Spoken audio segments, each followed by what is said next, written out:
Morning. How are you? I have a slight issue in the, rubbing department.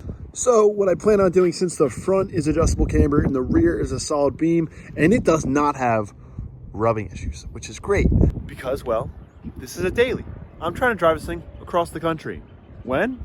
I don't know.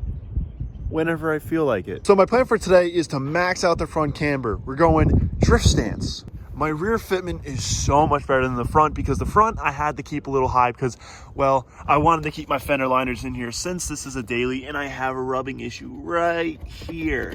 Yes, the back wheel does rub. Here's a little bit of a, oh my God, no way, it really is coming up. Wow, that's plastic from the inner fender liner in the rear, but you don't hear it. You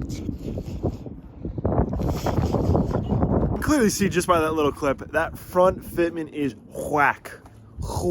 So my goal, as it should be, is to run more camber in the front because I'm tilted TDI. It's a TDI. I'm a big tilted guy. So we're gonna go ahead and we're gonna add camber to the front, and then we may drop it lower. We're gonna have to. It's for you guys. It shouldn't even be a question. It just shouldn't. So in order for me to get that in here, I need to move this. But this also needs work. So we're gonna tap into this first.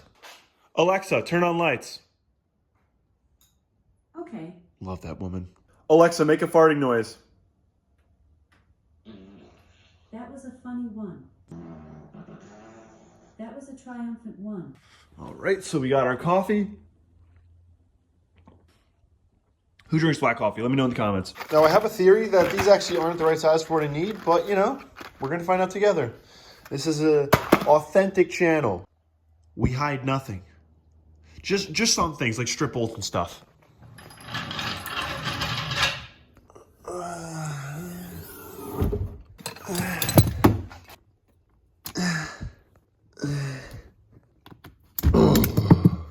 All right, and now I'm all ready to go.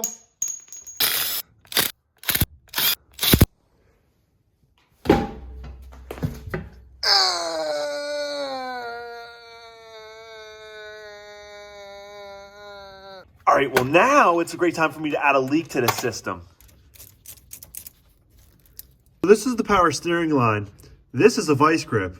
Oh yeah. Oh.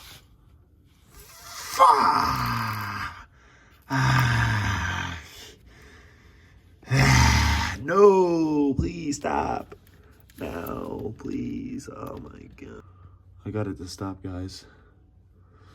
Maybe I didn't think this went through, but at least it's not on the floor. That's looking a lot bigger than this. I don't even know.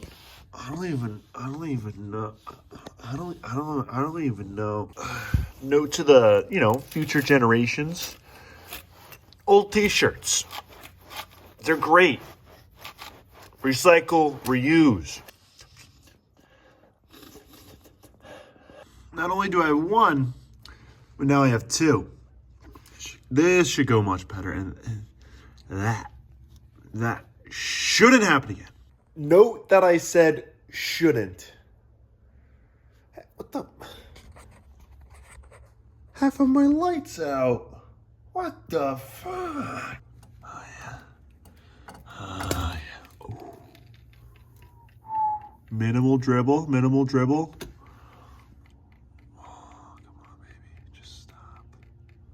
All right, it's not gonna stop. I got it to stop. A little messy. Bolt came to save the day, but I got it apart. Now, what this is, it's a reducer. You see how small the holes on the inside, but how big the inner diameter of that line is? This slows the fluid down, which makes my steering stiffer. And well, long story short, my last power steering pump, it was leaking. So I replaced it with another used power steering pump. And when I received that power steering pump, you can see it was absolutely covered in oil, junk, but I still said I'm gonna throw it in the car. It still leaks to this day. Which causes me to have to put the cardboard underneath the car. Now, to just cut out a variable, I'm gonna open up that whole little bit of this reducer, which shouldn't cause the pump to leak.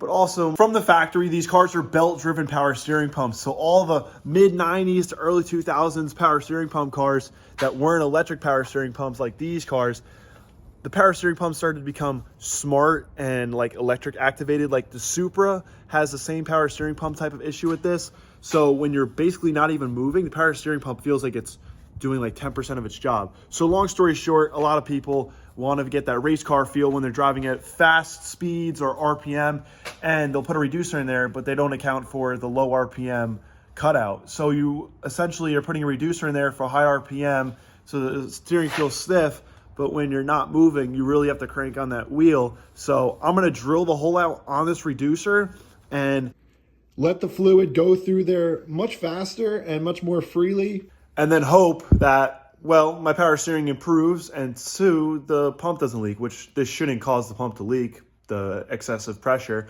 but I mean, anything's possible. So I'm gonna open this up. You can't even see the hole, it's so small. We're gonna hope for the best. Oh yeah.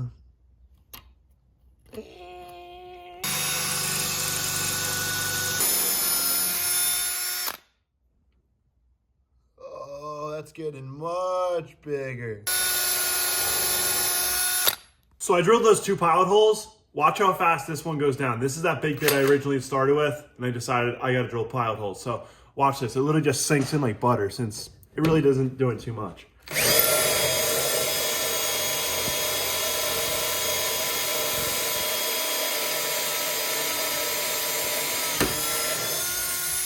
Wow.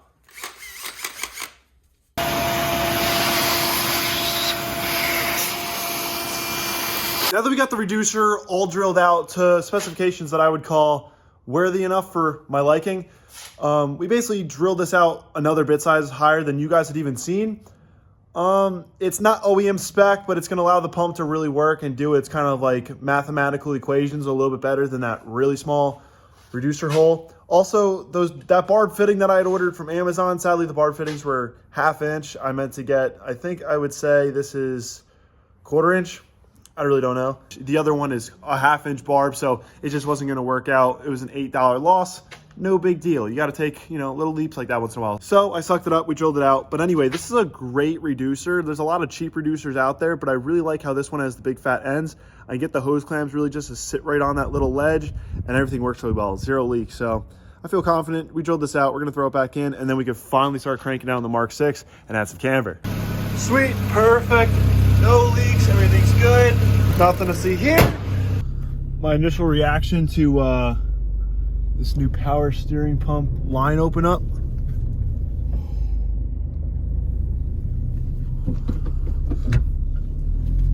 Ooh. Still stiff. A little bit lighter. Oh yeah, this is so much better. But like I said, these early 90s to mid 2000s cars that had these, belt-driven, smart, electric activated pressure power steering pumps, they just ride super odd. But no, this, oh yeah.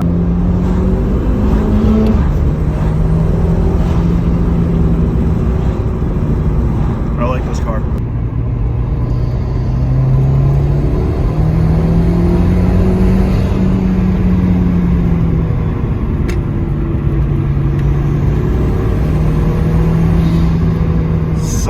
Smoother, really is. Oh my god, this feels amazing.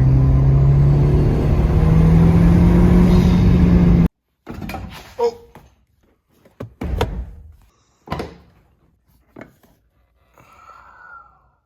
the Mark 6 top hat is so dreamy. I'll show you why. Let's go to the Mark 5 and you'll see why I hate that platform.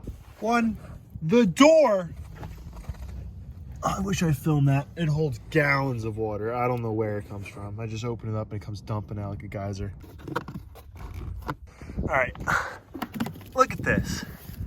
You can't adjust the coilovers. Going for a top view. You can't adjust anything. There's like this big boob. And then you come over to the Mark 6 and it's just adjustable heaven. In the previous video, when we put on the new wheels and we lowered the suspension, I went for a drive and I realized the suspension was definitely much too soft for what we had going on, how low we were. So I went in and I cranked the dial up all the way maxed out. I was gonna go 1.2, but I maxed her out. When I came in here, I failed to notice that you can even get to those bolts. And me being so used to the Mark V, I was like, oh yeah, I have to go ahead and take the wheel off because I'm gonna have to take the bottom off to adjust these bolts. So us taking the wheel off, pointless, but it's nice to learn. So we're just gonna get in there and max these bolts out, push that in, and we're gonna send it.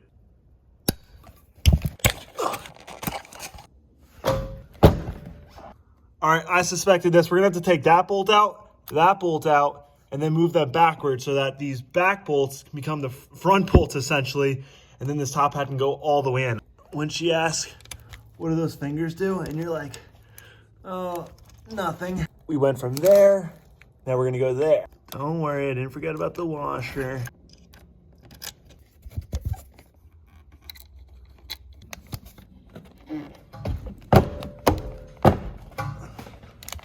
Oh yeah. And I know the comments are gonna go crazy saying, Alex, you're not supposed to bend up the cowl. Listen, I've already done my my braking, my cracking. I can do whatever I want.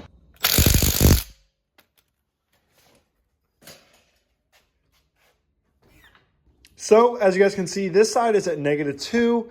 This side over here is at 0. So I'm gonna go ahead and do the same, and then we're gonna see what the car looks like when it's all together, because I think that this car being at 0 and that side being at -2, it messes up the balance of the car. So after we do this side, I believe that that is gonna be -3 and this is gonna be -3.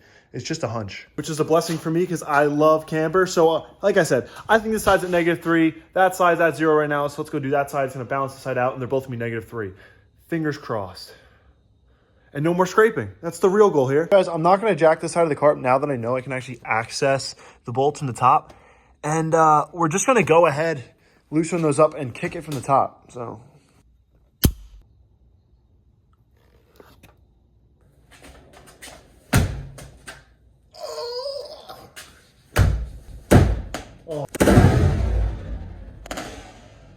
Oh my God, I destroyed the, don't do it. I literally just totaled my fender.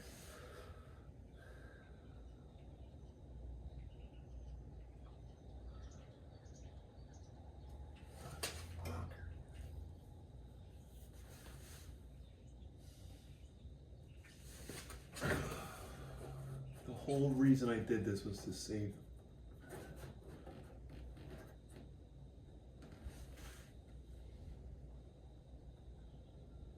Tried pulling it out a little bit. You can still see it's there. I don't want to talk about it. This car's been so clean, but it's whatever. But yes, you can kick it and it will go right in. So no jack needed, but I'd recommend a jack just so you can slide in and you won't kick your perfect fenders.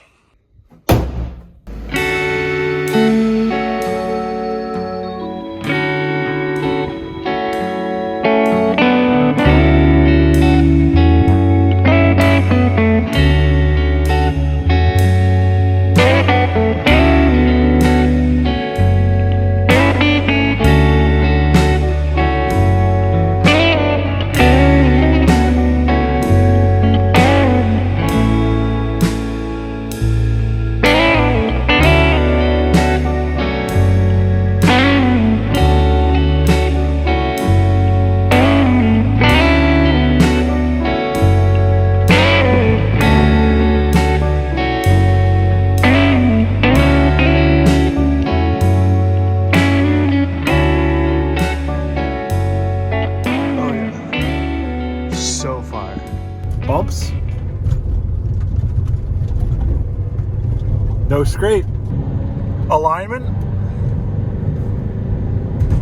Fantastic. And the jumbo dip.